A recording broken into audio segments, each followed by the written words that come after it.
Assalamualaikum warahmatullahi wabarakatuh. Selamat datang di channel Damar Pinulung dengan saya Dayun di sini. Apa kabar kalian semua? Semoga sehat selalu dan semoga diberi kelancaran dalam segala urusannya. Di kesempatan kali ini saya Dayun akan bawakan sebuah cerita yang berjudul Sindoro Menukar Nyawa Pendaki. Sebelumnya jangan lupa untuk like, komen, dan subscribe channel ini agar kalian tidak ketinggalan cerita-cerita terbaru lainnya. Tentunya tak usah berbasa-basi lagi, langsung saja kita masuk ke ceritanya.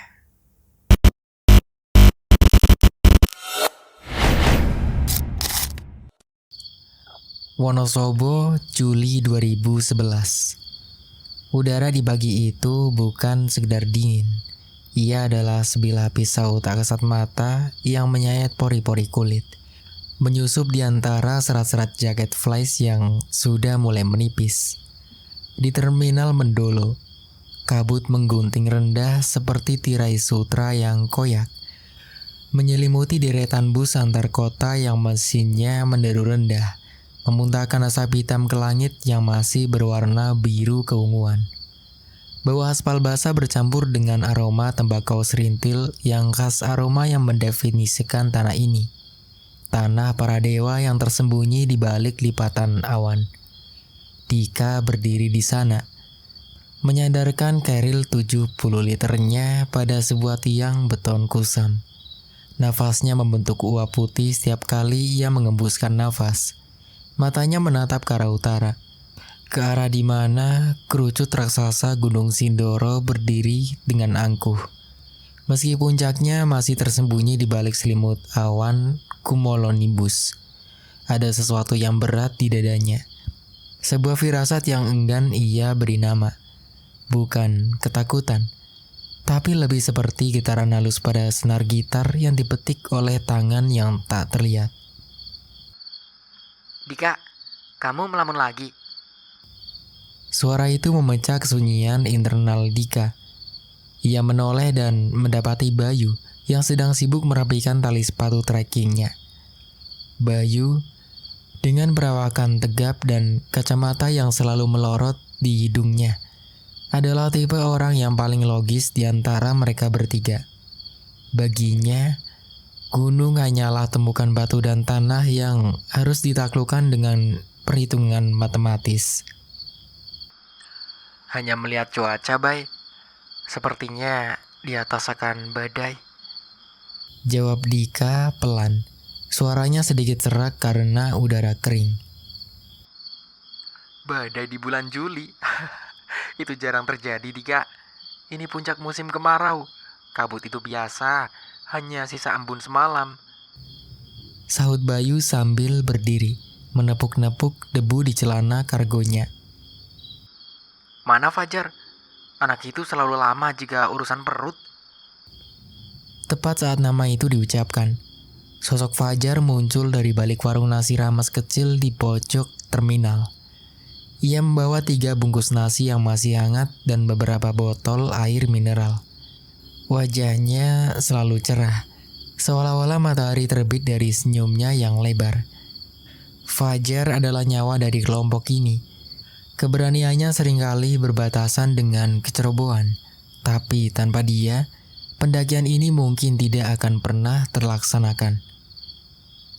Tenang kawan-kawan, logistik aman, perut aman, maka dunia juga aman. Seru Fajar dengan nada riang yang menggema di antara kesunyian terminal pagi itu. Ia menyerahkan bungkusan nasi itu kepada teman-temannya. Makan dulu, kita butuh tenaga ekstra untuk jalur Keledung. Aku dengar dari supir angkot tadi, jalurnya sedang berisik. Berisik, maksudnya? Tanya Dika mengernyitkan dahi. Fajar mengangkat bau sambil mengunyah tempe goreng. Entahlah, mungkin banyak pendaki, atau mungkin penunggu sana sedang ingin berpesta. Kamu tahu sendiri kan, Sindoro kan tidak pernah benar-benar sunyi. Mereka bertiga duduk di bangku kayu panjang yang sudah lapuk, menikmati sarapan terakhir sebelum meninggalkan peradaban. Di tahun 2011, Dunia terasa lebih sederhana namun juga lebih misterius.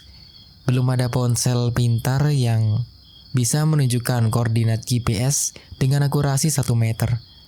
Mereka hanya mengandalkan peta cetak, kompas silva, dan insting yang seringkali dikhianati oleh kabut. Perjalanan dari terminal menuju base camp Kledung ditempuh dengan bus mikro yang penuh sesak. Di dalam bus, Dika menatap keluar jendela. Pemandangan ladang kubis dan tembakau yang terhampar di lereng gunung tampak seperti permadani hijau yang bergelombang. Namun, di matanya hijau itu tampak terlalu pekat, seolah-olah menyembunyikan sesuatu di kedalamannya yang paling gelap. Sesampainya di base camp Kledung, suasana terasa berbeda dari biasanya. Meskipun ini akhir pekan, hanya ada segelintir pendaki yang terlihat melapor di meja registrasi. Bangunan kayu itu beraroma kopi hitam dan asap rokok kretek. Seorang pria tua dengan keping yang diletakkan di meja menatap mereka dengan mata yang sayu namun tajam. 3 orang. Tanya petugas registrasi. Suaranya parau seperti gesekan batu. Iya pak, aku, Bayu dan Fajar. Jawab Dika sambil menyodorkan kartu identitas mereka. Petugas itu menuliskan nama-nama mereka di buku besar yang kertasnya sudah mulai menguning. Saat sampai di nama Fajar, pena petugas itu sempat berhenti sejenak. Ia mendongak, menatap Fajar dengan tatapan yang sulit diartikan, lalu melanjutkan menulis. Ingat, jam 9 pagi besok kalian harus sudah turun dari puncak. Jangan menantang asap kawah. Dan satu lagi, Petugas itu merendahkan suaranya. jika kalian mendengar suara orang memanggil nama kalian, tapi wajahnya tidak kalian kenal, jangan menoleh. Teruslah berjalan. Bayu tertawa kecil. Suara tawanya terdengar sumbang di ruangan yang sunyi itu. Bapak ini bisa aja. Kami kesini untuk menikmati alam pak, bukan untuk mencari hantu. Petugas itu tidak membalas tawa Bayu. Ia hanya menyerahkan kembali kartu identitas mereka dan memberikan selembar kertas izin pendakian. Gunung tidak butuh keberanianmu, nak. Ia hanya butuh rasa hormatmu. Kalimat itu menggantung di udara seperti awan mendung yang siap tumpah. Dika merasakannya sebuah beban yang tak terlihat menindih pundaknya, lebih berat daripada keril yang ia panggul. Untuk memangkas waktu, mereka memutuskan menggunakan jasa ojek gunung menuju pos 1. Mesin motor yang sudah dimodifikasi itu menderu keras, membelah jalanan setapak yang terdiri dari susunan batu yang rapi namun licin. Dika membonceng seorang tukang ojek yang wajahnya tertutup masker hitam. Sepanjang perjalanan, tidak ada percakapan, hanya deru mesin dan suara angin yang bersiul di telinga. Jalanan menuju pos 1 adalah hamparan perkebunan warga, sawi, kubis, dan tembakau tumbuh subur di kanan kiri jalur. Namun, ada yang aneh. Para petani yang biasanya ramah dan melambai pada pendaki, hari itu seolah membeku. Mereka berdiri di tengah ladang, menatap ke arah gunung dengan punggung membelakangi jalur pendakian. Mereka diam, statis, seperti patung-patung tanah liat yang sedang memuja sesuatu yang agung sekaligus mengerikan di atas sana. Kenapa mereka pak? Tanya Dika setengah berteriak pada tukang ojek di depannya. Sedang berdoa. Jawab si tukang ojek singkat tanpa menoleh sedikit pun. 10 menit kemudian, mereka sampai di batas antara perkebunan dan hutan. Pos 1 disambut dengan sebuah gubuk kayu sederhana. Di sana, Bayu dan Fajar sudah menunggu. Mereka membayar ongkos ojek dan berdiri di ambang pintu masuk rimba Sindoro yang sesungguhnya. Udara di pos 1 terasa lebih berat. Pohon-pohon besar mulai mendominasi pandangan. Dahan-dahannya yang meliuk-liuk, tampak seperti jemari raksasa yang berusaha menggapai langit. Sinar matahari hanya mampu menembus celah-celah daun dalam bentuk garis-garis cahaya yang tipis, menciptakan efek dramatis sekaligus mencekam. Dika, Bayu, ayo. Perjalanan baru dimulai. Ajak Fajar dengan semangat yang seolah tak pernah habis. Ia mulai melangkah, memimpin di depan. Dika mengikuti dari belakang, sementara Bayu berada di posisi paling belakang untuk memastikan tidak ada yang tertinggal. Langkah demi langkah mereka ambil. Suara sepatu yang menginjak tanah kering dan ranting patah menjadi satu-satunya melodi di tengah keheningan hutan. Namun, baru berjalan sekitar 15 menit dari pos 1 menuju pos 2. Dika merasakan ada yang salah. Ia merasa langkah kakinya tidak hanya berjumlah 3 pasang. Setiap kali ia melangkah, ada jeda persekian detik sebelum suara langkah lain terdengar seperti gema, tapi terlalu nyata untuk disebut gema. Ia berhenti sejenak, berpura-pura membetulkan tali kerilnya. Langkah itu pun berhenti. Ada apa, Dik? Tanya Bayu yang berada tepat di belakangnya. Kamu mendengar sesuatu, Bay? Bayu mengernyitkan dahi, mencoba menajamkan pendengarannya. Hanya suara angin dan burung-burung kecil? Kenapa? Kamu mulai merasa paranoid karena omongan petugas tadi? Dika menggeleng, mencoba mengusir pikiran buruknya. Mungkin hanya perasaanku saja. Ayo lanjut. Mereka terus menanjak. Jalur menuju pos 2 masih tergolong landai namun mulai menunjukkan karakter aslinya yang menanjak secara konsisten. Di tengah perjalanan, mereka melewati sebuah pohon besar yang batangnya dililitkan putih yang sudah kusam. Di bawah pohon itu, terdapat sesajen berupa bunga melati yang sudah layu dan kopi hitam dalam cangkir tanah liat. Fajar berhenti di depan pohon itu, menatapnya dengan rasa ingin tahu yang besar. Lihat ini, masih baru. Sepertinya ada yang baru saja melakukan ritual di sini. Jangan disentuh, biarkan saja, Jar. Peringat Dika dengan nada tegas. Fajar terkekeh. Aku tidak akan menyentuhnya.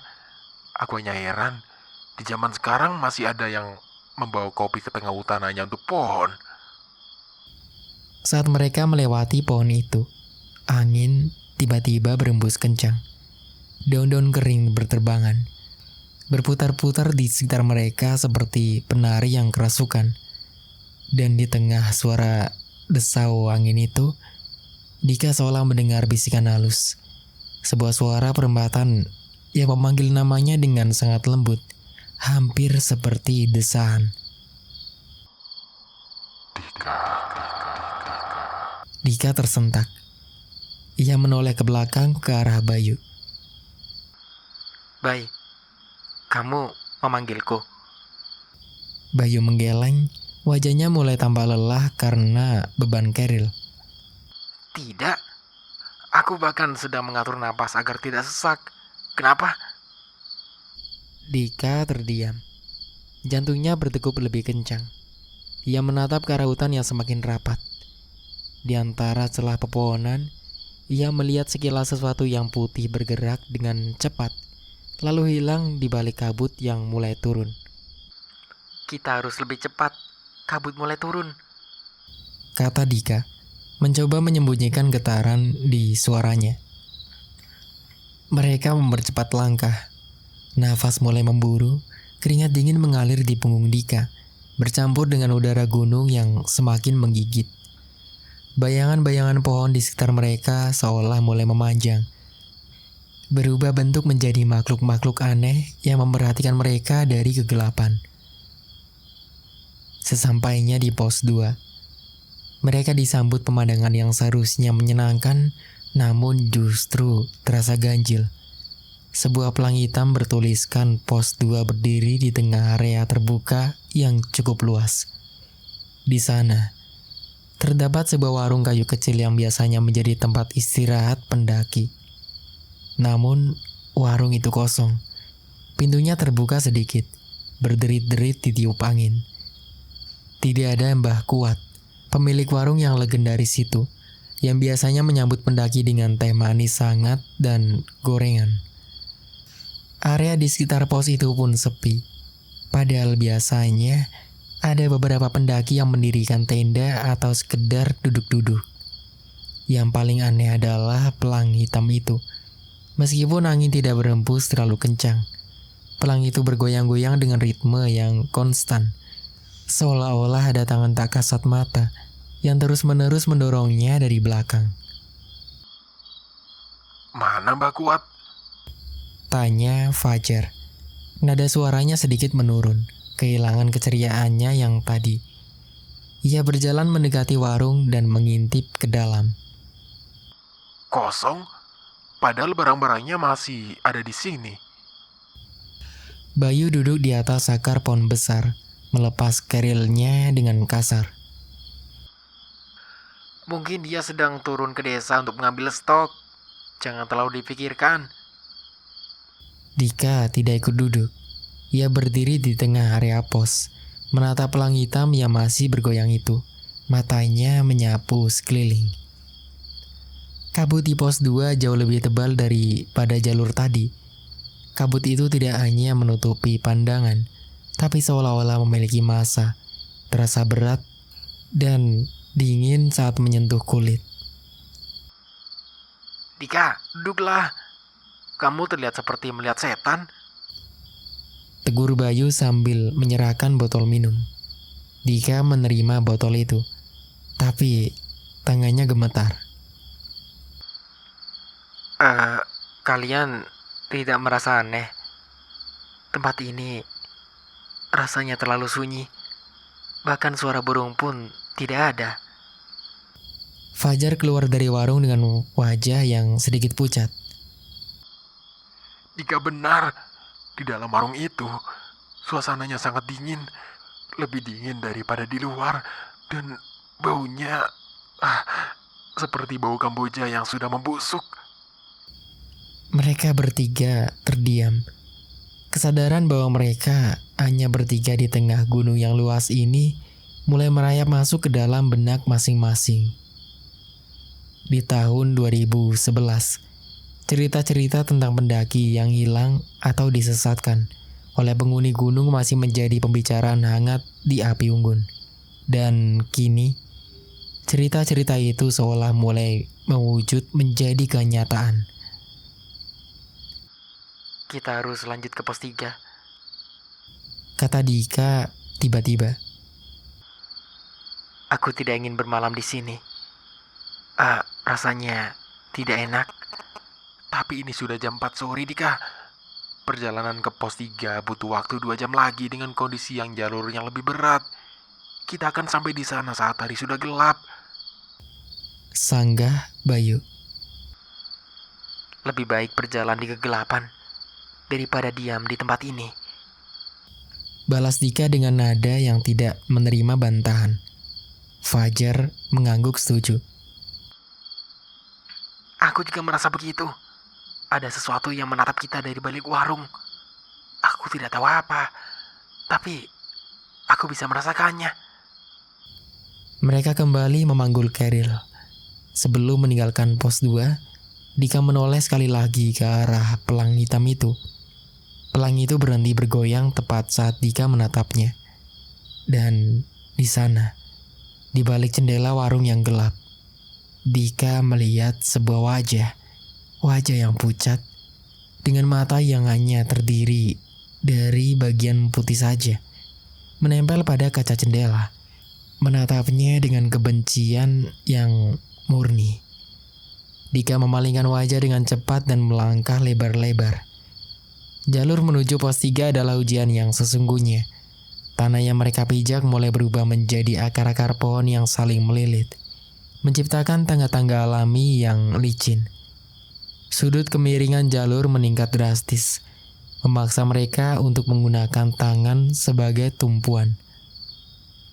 Kabut semakin menggila. Jarak pandang berkurang hingga hanya tersisa 3 meter ke depan.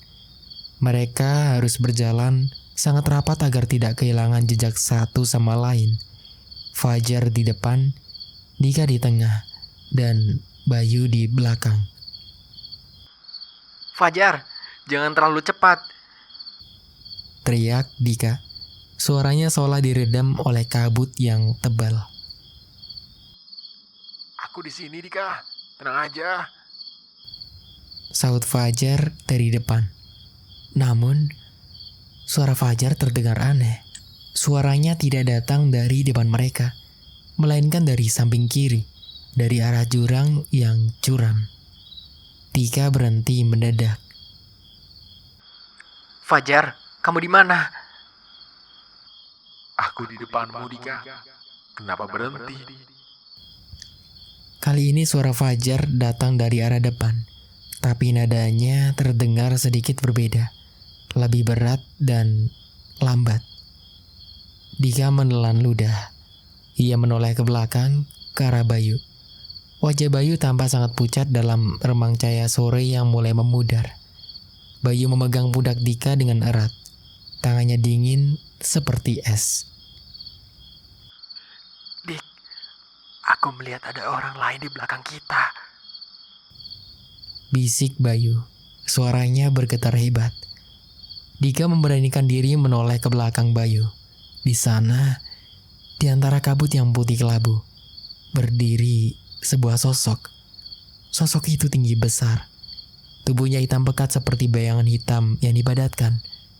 Ia tidak memiliki wajah. Hanya lubang gelap di tempat seharusnya mata berada. Sosok itu berdiri diam, hanya berjarak 5 meter dari mereka. Lari. Bisik Dika. Apa? Tanya Bayu tidak jelas. Lari! Teriak Dika sekuat tenaga. Mereka bertiga, atau setidaknya itulah yang mereka pikirkan, berlari mendaki jalur yang curam itu. Nafas mereka tersengal-sengal. Paru-paru terasa seperti terbakar oleh udara dingin yang mereka hirup secara paksa. Keril yang berat mengantam punggung mereka di setiap langkah. Tapi rasa takut memberikan kekuatan tambahan yang tak masuk akal. Di tengah pelarian itu, Dika kehilangan orientasi. Ia hanya mengikuti punggung orang di depannya. Tapi, tunggu. Siapa yang di depan? Tadi Fajar yang di depan. Tapi sosok di depannya ini bergerak sangat cepat. Lebih cepat daripada kemampuan fisik Fajar yang biasanya. Sosok itu tidak mendaki. Ia seolah-olah meluncur di atas tanah. Fajar, berhenti! Teriak Dika. Sosok itu berhenti di sebuah tempat lapang yang ditandai dengan batu besar. Watu Longko.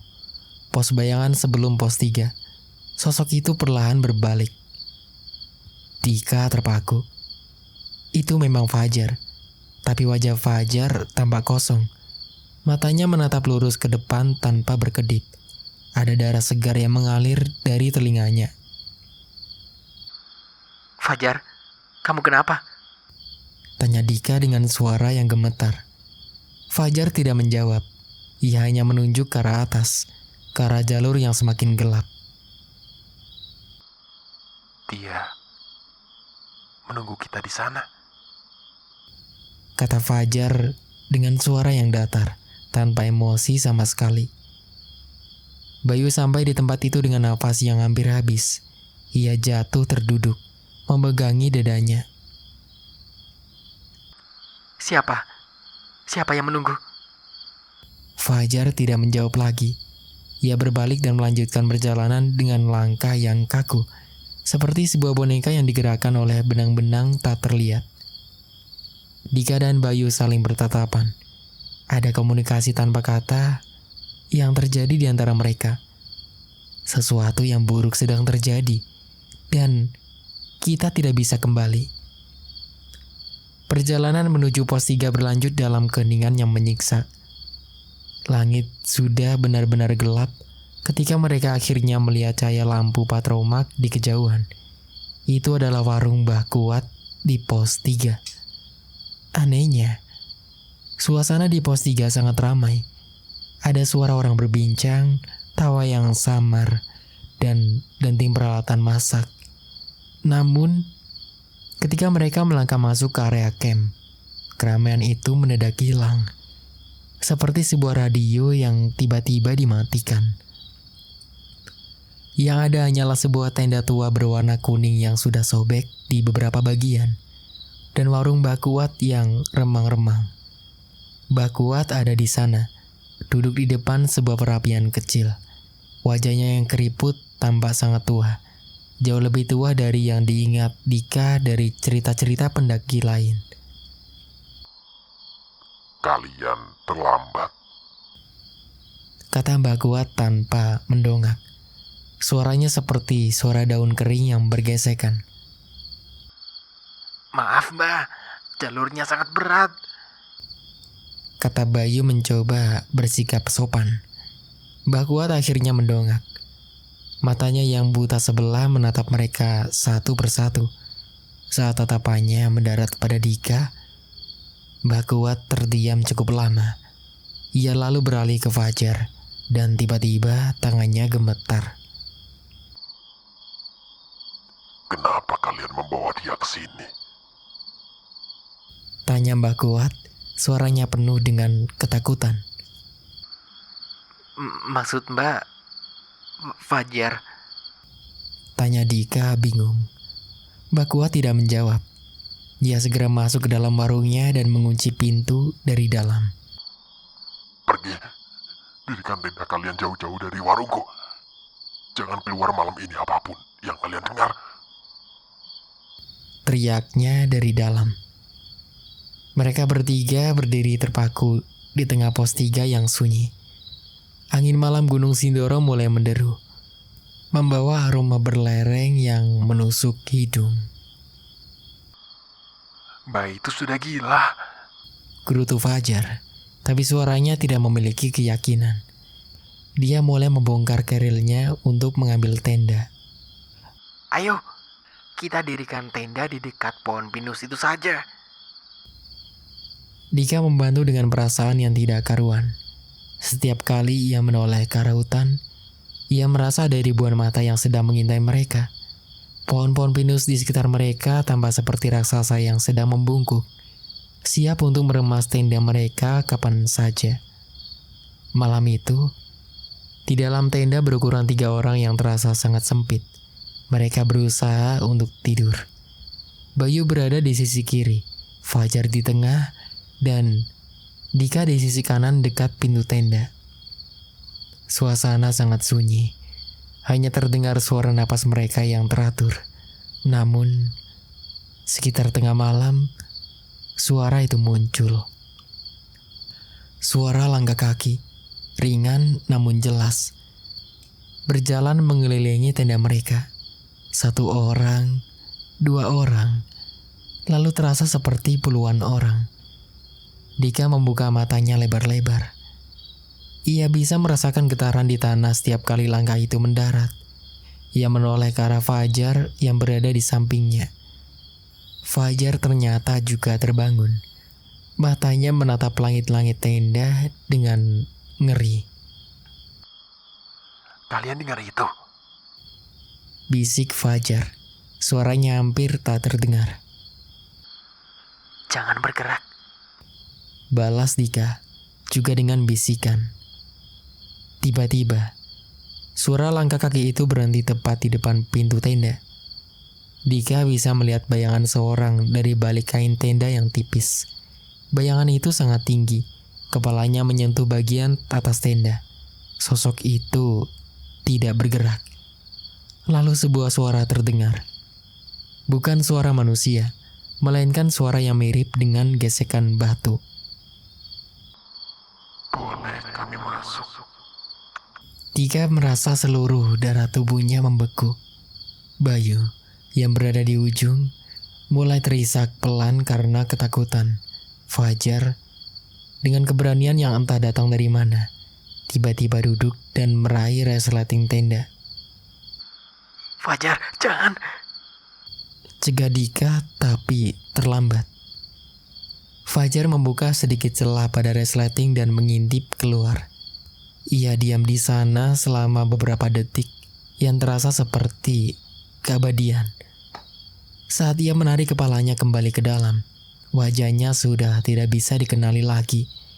Wajah itu putih pucat, matanya membelalak, hingga urat-urat merahnya terlihat jelas. Di luar. Suara Fajar terputus-putus. Di luar ada orang banyak. Mereka berdiri melingkar. Tapi mereka tidak punya wajah. Fajar kemudian merebahkan dirinya, memunggungi Dika dan Bayu, dan tidak mengucapkan sepatah kata pun lagi. Ia mulai menggigil hebat. Malam itu menjadi malam terpanjang dalam hidup Dika. Ia tidak bisa memejamkan mata.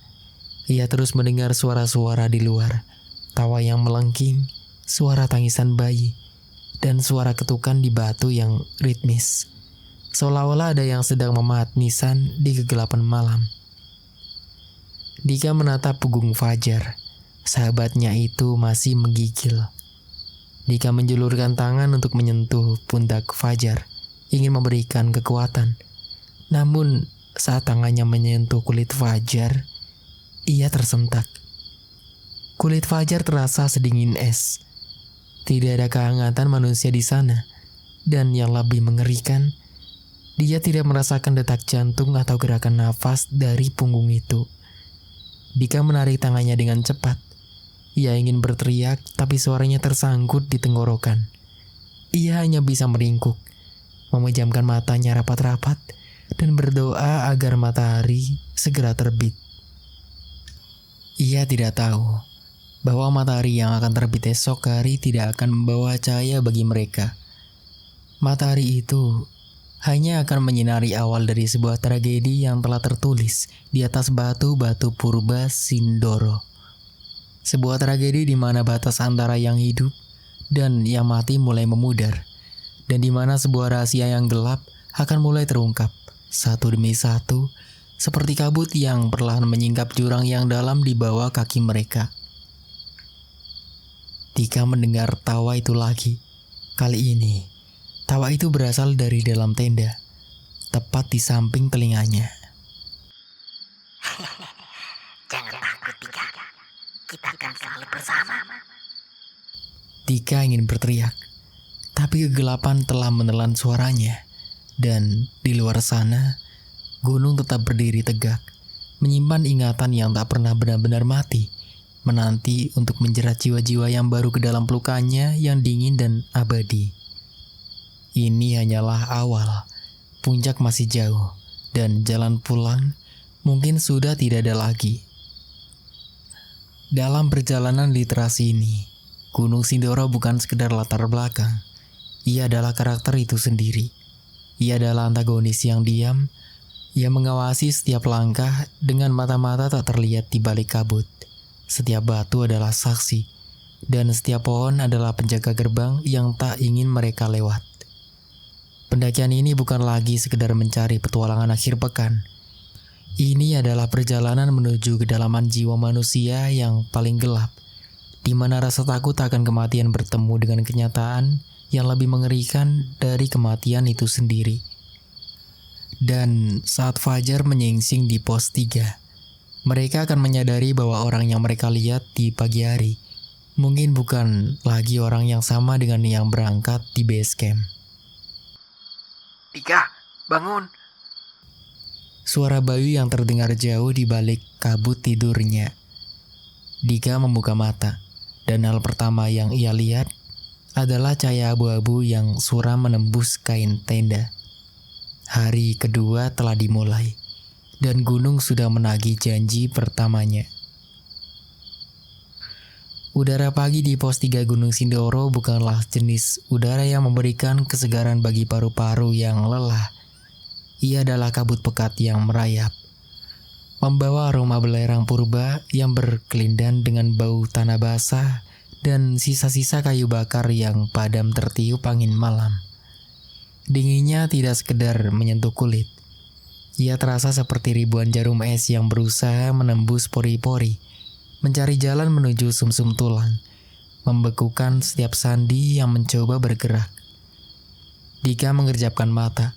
Kelopak matanya terasa berat, seolah-olah ada butiran pasir yang mengganjal di sana. Hal pertama yang ia tangkap adalah warna kain tenda yang biru kusam. Kini tampak abu-abu karena minimnya cahaya yang berhasil menembus lapisan nilon itu. Di sampingnya, Bayu masih terlelap dalam kantong tidurnya.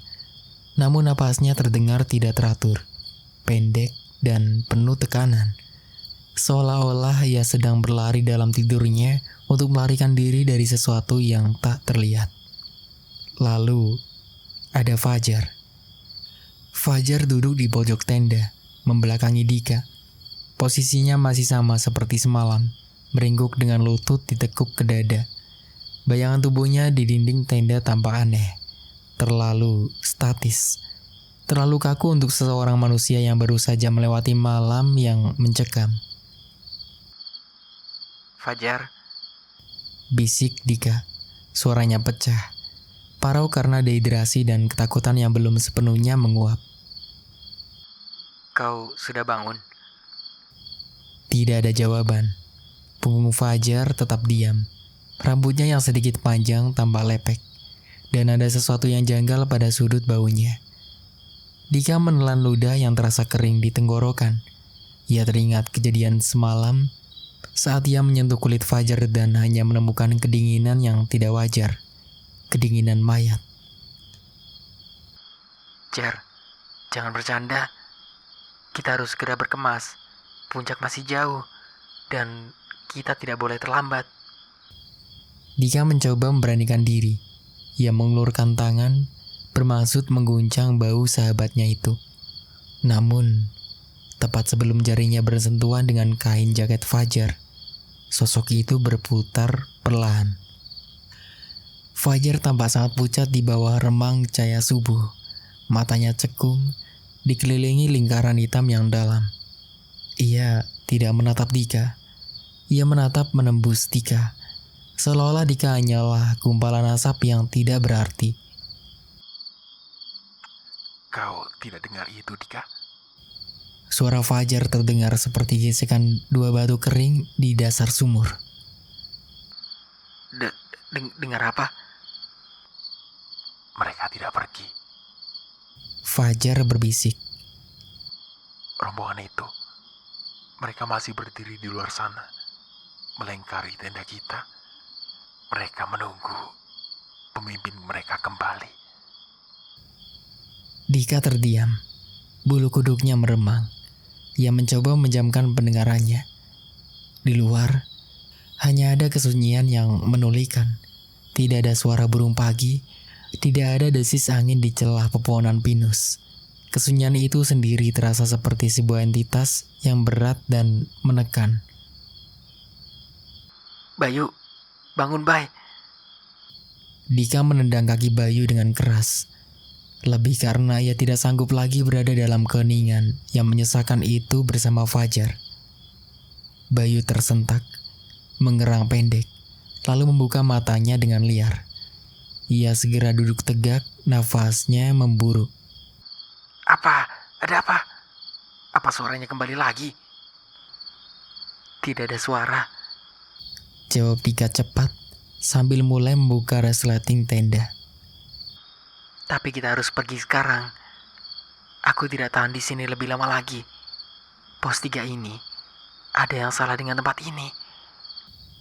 Saat resleting terbuka, udara dingin langsung menerjang masuk seperti gelombang air es. Di luar, pemandangan pos 3 benar-benar suram. Warung Mbah Kuat yang biasanya terlihat ramah meski sederhana, kini tampak seperti gubuk tua yang telah ditinggalkan berpuluh-puluh tahun. Kayu-kayunya yang menghitam, dan atap sengnya berderit pilu ditiup angin tipis. Tidak ada asap mengepul dari tungku Mbah Kuat. Tidak ada bau kopi atau gorengan hangat. Hanya ada kekosongan yang dingin. Mana Mbak Kuat? Tanya Bayu sambil merangkak keluar tenda, menggosok-gosok telapak tangannya. Biasanya jam segini dia sudah menawarkan teh manis. Mungkin dia sedang mencari kayu bakar. Sahut Dika, meski ia sendiri tidak percaya pada ucapannya. Mereka bertiga mulai berkemas dalam keheningan yang canggung. Fajar bergerak secara mekanis, melipat perlengkapannya tanpa sepatah kata pun. Gerakannya sangat efisien, namun tanpa gairah. Seolah-olah adalah sebuah mesin yang diprogram untuk melakukan tugas-tugas pendakian. Bayu beberapa kali mencuri pandang ke arah Fajar. Matanya menunjukkan kecemasan yang sama dengan yang dirasakan Dika, namun ia memilih untuk tetap diam. Setelah menelan beberapa biskuit kering yang terasa seperti tanah di mulut, mereka mulai menggendong carrier masing-masing. Beban di punggung Dika terasa jauh lebih berat dari kemarin. Seolah-olah ada sesuatu yang tak kasat mata ikut bergelayut di atas tasnya. Kita berangkat sekarang. Komando Fajar. Ia berjalan di depan. Langkahnya menatap namun tanpa suara. Jalur dari pos 3 menuju Sunrise Camp adalah sebuah ujian bagi otot-otot kaki yang sudah mulai kelelahan. Tanah di bawah kaki mereka gembur, seringkali merosot saat diinjak, membuat setiap langkah maju seolah diikuti oleh setengah langkah mundur. Vegetasi mulai berubah. Pohon-pohon besar semakin jarang, digantikan oleh semak-semak rendah yang meranggas dan pohon-pohon kerdil yang bentuknya meliuk-liuk aneh. Seperti tangan-tangan yang berusaha menggapai langit dalam keputusasaan. Aku merasa seperti sedang tidak berjalan di atas gunung. Gumam Bayu yang berada tepat di belakang Dika. Maksudmu? Rasanya seperti kita sedang berjalan di dalam ingatan seseorang. Semuanya terasa tidak nyata. Lihat kabut itu, Dik. Kabut itu tidak bergerak ditiup angin. Ia hanya diam mengawasi kita. Dika menatap ke depan. Apa yang dikatakan Bayu benar. Kabut itu menggantung statis, menciptakan lorong panjang yang seolah-olah memadu mereka menuju pusat labirin yang gelap. Di depan sana, punggung Fajar tampak semakin menjauh, meski langkahnya terlihat santai. Fajar, tunggu sebentar. Teriak Dika. Fajar tidak berhenti. Ia terus mendaki, menembus kabut yang semakin menebal. Dika dan Bayu terpaksa mempercepat langkah. Jantung mereka berdegup kencang melawan tipisnya oksigen. Saat mereka mencapai Sunrise Camp, pemandangan yang seharusnya indah justru tampak mengerikan.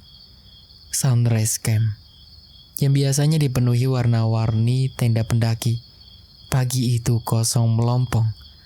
Tanah lapang itu hanya menyisakan bekas-bekas api unggun yang sudah dingin dan menghitam. Namun, yang membuat Dika berhenti adalah susunan batu di tengah lapang itu. Puluhan batu ditumpuk meninggi, menyerupai nisan-nisan tanpa nama yang disusun membentuk lingkaran sempurna. Siapa yang membangun ini? Bayu berbisik dengan nada bergetar. Kemarin aku membaca di forum pendaki. Sunrise Camp seharusnya penuh orang akhir pekan ini. Jangan difikirkan. Mungkin mereka sudah naik lebih awal. Kata Dika, mencoba menenangkan dirinya sendiri, meski perutnya mual karena rasa takut. Fajar berdiri di tengah lingkaran batu itu. Ia menengadah ke langit yang mendung, matanya terpejam. Dulu, di tempat ini, ada banyak orang yang tidak pernah kembali. Ucapnya pelan. Suaranya seperti bisikan angin di sela bebatuan. Mereka tidak hilang. Mereka hanya memilih untuk tinggal karena gunung ini menjanjikan keabadian yang sunyi. Fajar, bicaramu makin aneh. Ayo jalan lagi. Ajak Bayu sambil menarik lengan jaket Fajar. Perjalanan menuju pos 4 yang dikenal sebagai Watu Tadah. Jalur semakin terjal, didominasi oleh batuan besar yang tersusun rapi, seolah sengaja dipahat oleh tangan manusia raksasa di masa lalu. Inilah mengapa tempat ini dinamakan Watu Tadah. Namun, keindahan geologis itu tertutup oleh aura penindasan yang semakin kuat. Nafas Dika mulai terasa sesak. Setiap tarikan nafas membawa rasa sakit di dadanya, seolah paru-parunya menolak untuk menerima udara Sindoro yang semakin beracun. Bau belerang mulai tercium tajam, menusuk hidung, membuat kepala terasa pening. Tiba-tiba, Fajar berhenti mendadak di sebuah tikungan tajam yang menghadap langsung ke jurang dalam. Lihat, Ucap Fajar pendek sambil menunjuk ke arah ujung tebing yang menjorok keluar. Dika dan Bayu menoleh. Jantung Dika seolah berhenti berdetak. Di sana, di ujung tebing yang tertutup kabut tipis, berdiri seorang perempuan. Ia mengenakan kebaya putih yang sudah lusuh. Kainnya berkibar-kibar ditiup angin kencang yang tiba-tiba berembus. Rambutnya hitam panjang, terurai menutupi sebagian wajahnya yang pucat pasi. Ia berdiri tepat di pinggir jurang, seolah-olah gravitasi tidak berlaku baginya. Perempuan itu tidak bergerak. Ia menatap ke arah mereka, atau lebih tepatnya, menatap ke arah Dika. Astaga, siapa itu? Bayu berbisik, suaranya hampir hilang. Apa dia pendaki? Tapi kenapa dia memakai kebaya di ketinggian setinggi ini? dia bukan pendaki, Bayu. Saut Fajar dengan nada dingin yang mengerikan. Dia adalah penjemput. Dika mencoba memfokuskan pandangannya. Saat kabut sedikit tersingkap, ia bisa melihat mata perempuan itu. Mata itu tidak memiliki bagian putih. Semuanya hitam legam, sedalam lubang tanpa dasar. Perempuan itu perlahan mengangkat tangannya, menunjuk ke arah jalur pendakian ada di atas mereka. Lalu bibirnya bergerak membentuk sebuah senyuman yang menyayat hati. Dika berpaling dengan cepat, menutup matanya. Itu hanya fata morgana. Kita kurang oksigen. Jangan dilihat. Ayo terus jalan. Tapi Dika, dia...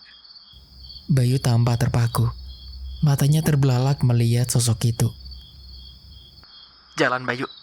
Jangan menoleh. Bentak Dika. Mereka mendaki dengan tergesa-gesa, mengabaikan rasa sakit di kaki dan paru-paru. Saat Dika memberanikan diri untuk menoleh kembali ke arah tebing beberapa saat kemudian, sosok perempuan itu sudah lenyap. Hanya ada kabut putih yang berputar-putar di atas jurang yang menganga. Dia sudah pergi. Kata Fajar pelan. Tapi dia sudah menandai kita. Tutup mulutmu, Jar. Kau hanya membuat suasana semakin buruk. Bayu mulai kehilangan kesabarannya. Ketakutannya berubah menjadi amarah yang meledak-ledak. Kita kesini untuk bersenang-senang. Untuk mencari foto bagus. Bukan untuk mendengarkan omong kosong horormu.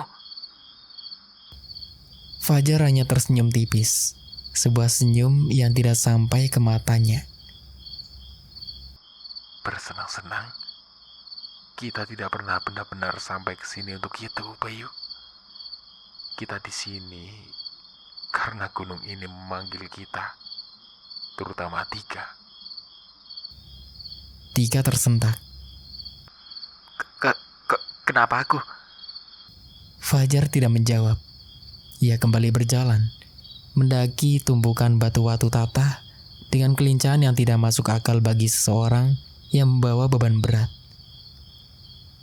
Setiap langkah menuju puncak terasa seperti menaiki tangga menuju ke pengadilan ilahi. Matahari seharusnya sudah tinggi, namun cahayanya tertahan oleh awan-awan tebal yang berwarna keunguan, memberikan suasana senja yang abadi dan mencekam. Bayangan-bayangan di sela batu tampak bergerak, seolah-olah ada makhluk-makhluk kecil yang mengintai di balik setiap celah, menunggu saat yang tepat untuk menarik kaki mereka. Konflik antara mereka bertiga semakin beruncing. Bayu mulai sering menggerutu, menyalahkan keputusan Dika untuk mendaki lewat jalur keledung. Dika sendiri merasa terjepit di antara kegilaan Fajar dan kepanikan Bayu. Lihat jam, Teriak Bayu. sudah hampir jam 8:30. Kita hanya punya waktu sedikit di puncak sebelum gas beracun itu naik. Kita akan sampai tepat waktu. Saut Dika sambil menyeka keringat dingin di dahinya. Hanya sedikit lagi. Jalur menuju puncak kini benar-benar hanya berupa batuan lepas dan pasir. Debu-debu vulkanik berterbangan, mengaburkan pandangan di sini. Bau belerang tidak lagi sekedar tercium. Ia terasa seperti benda padat yang memenuhi tenggorokan. Dika merasa ingin muntah, namun ia terus memaksa kakinya bergerak. Saat mereka hampir mencapai bibir kawah, Fajar tiba-tiba berhenti lagi. Ia berhenti diam di sebuah dataran kecil. Ada apa lagi, Jar? Tanya Dika, nafasnya tersengal-sengal.